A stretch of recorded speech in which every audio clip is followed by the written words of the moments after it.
الوصفه اللي غادي نتقاسم معكم وصفه علاجيه بامتياز. الثوم والزنجبيل والجزر، 3 ديال المكونات الا جمعناهم في واحد الوصفه كتعطينا واحد التركيبه القيمه الغذائيه ديالها عاليه، لان كتركز فيها لا فيتامين سي والبوتاسيوم اللي كيقوي لنا الجهاز المناعي.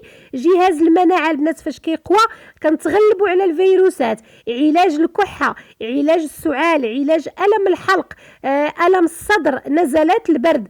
الوصفه ديال اليوم البنات علاجيه بامتياز وناجحه ومضمونه. المرجو نشر الفيديو ونشر الوصفه لي ولكم الاجر ان شاء الله. مرحبا البنات اللي عاد التحقوا بيا في القناه، كنتمنى تشتركوا وتفعلوا زر الاشتراك باش توصلوا دائما بالجديد ديال الوصفات اللي كنتقاسم معكم.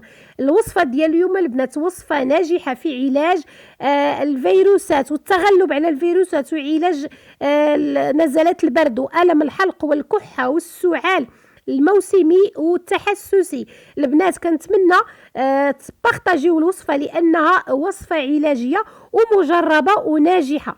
باش نوجدوا الوصفه ديالنا البنات كنحتاجوا حبتين ديال الجزر، بغينا نديروا حتى 3 الحبات 4 الحبات ماشي مشكل. الجزر البنات هذا هو وقته كيكون غني بالعصير ديالو، يعني ان وقته هذا نغتنموها فرصه. كنعرفوا بان الجزر ملك الخضر.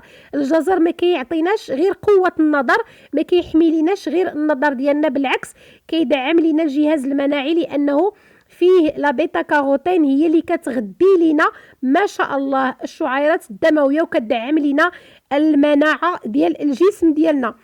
كنتمنى البنات تاخذوا بعين الاعتبار بان الجزر ديال هذا الوقت ضروري ندخلوه في الوصفات يوميا.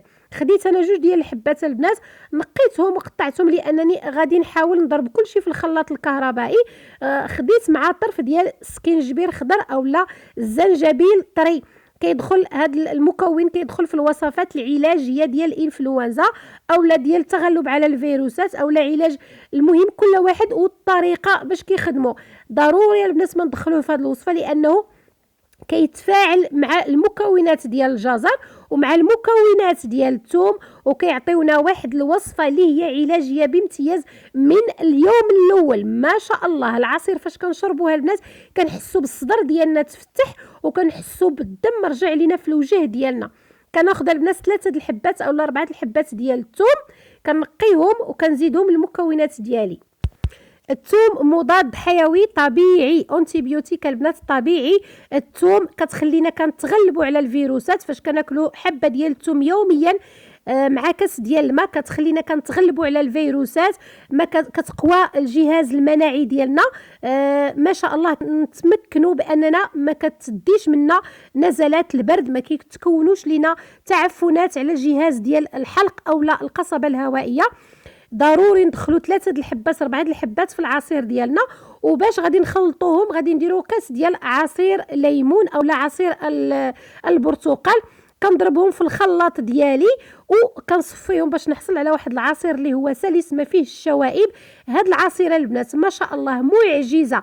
الا خديتي غير نهار كانت عندك الكحه الجافه السعال التحسسي الم في الحلق البنات، الثوم والسكينجبير اولا الزنجبيل الاخضر وصفه علاجيه بامتياز ووصفه فعاله ومضمونه ما شاء الله لانها مجرب في بزاف ديال الوصفات. ولكن هاد التركيبه ب3 ديال المكونات فاش كنصاحبوهم كيعطيونا واحد التركيبه اللي القيمه الغذائيه ديالها زوينه، كتقوي لنا الجهاز المناعي وكنتغلبوا على الفيروسات وما كتديش لنا نزلات البرد، ما كيحصل لناش داك التعفنات على مستوى ديال الحلق. اعطيوها للوليدات الصغار وحتى الكبار. الوصفه ناجحه يا البنات لانها مجربه. كنتمنى لكم الشفاء.